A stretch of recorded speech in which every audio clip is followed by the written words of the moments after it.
Hi friends, అందరికీ నమస్తే. ఇలా ఉన్నారు అందరూ బాగున్నారా? ఈరోజు వీడియోలో ఈ డిసెంబరు జనవరి ఈ వింటర్ సీజన్లో దొరికే అనప గింజలతో ఒక మంచి మసాలా కర్రీ తయారు చేసే విధానం చూద్దామండి.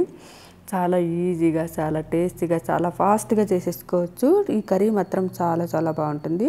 ముందుగా అయితే ఇలా అనప గింజల్ని నీళ్ళలో నానబెట్టి పొట్టు తీసేసి పెట్టుకోవాలి. అనప గింజల్ని పిసికిపప్పు అంటారు దీన్ని.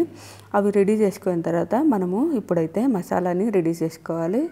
ఈ వీడియోలో చూపిస్తున్నట్లుగా అన్నీ కూడాను ధనియాల పొడి, కారం పొడి, కొత్తిమీర, పచ్చి కొబ్బరి, చెక్క, లవంగం, వెల్లుల్లి, అల్లం ఇవన్నీ కూడా తీసుకోవాలి. టమోటాలు, తర్వాత ఉల్లిపాయలు ఇవన్నీ వేసి మెత్తగా రుబ్బుకోవాలి.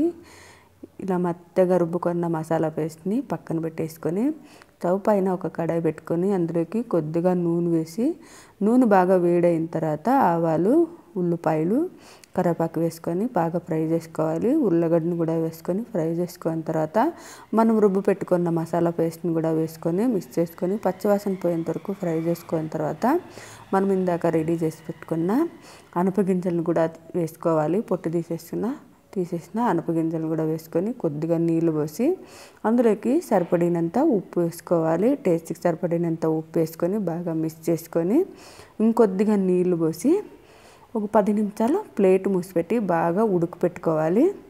మరి ఎక్కువగా నీళ్లు వేసుకోకుండా చూసుకొని కర్రీలాగా వచ్చేలాగా కర్రీకి సరిపడినంత నీళ్లు వేసుకొని ఉడకపెట్టుకోవాలి. ఇలా 10 నిమిషాలు బాగా ఉడికిపోయిన తర్వాత గింజలు అనేది మొత్తం కూడా బాగా ఉడికిపోవాలి, మెత్తగా ఉడికిపోవాలి, చాలా సాఫ్ట్గా ఉడికిపోవాలి. అప్పుడే కర్రీ అనేది మంచి టేస్టీగా ఉంటుంది, అప్పుడే టేస్టీగా వస్తుంది.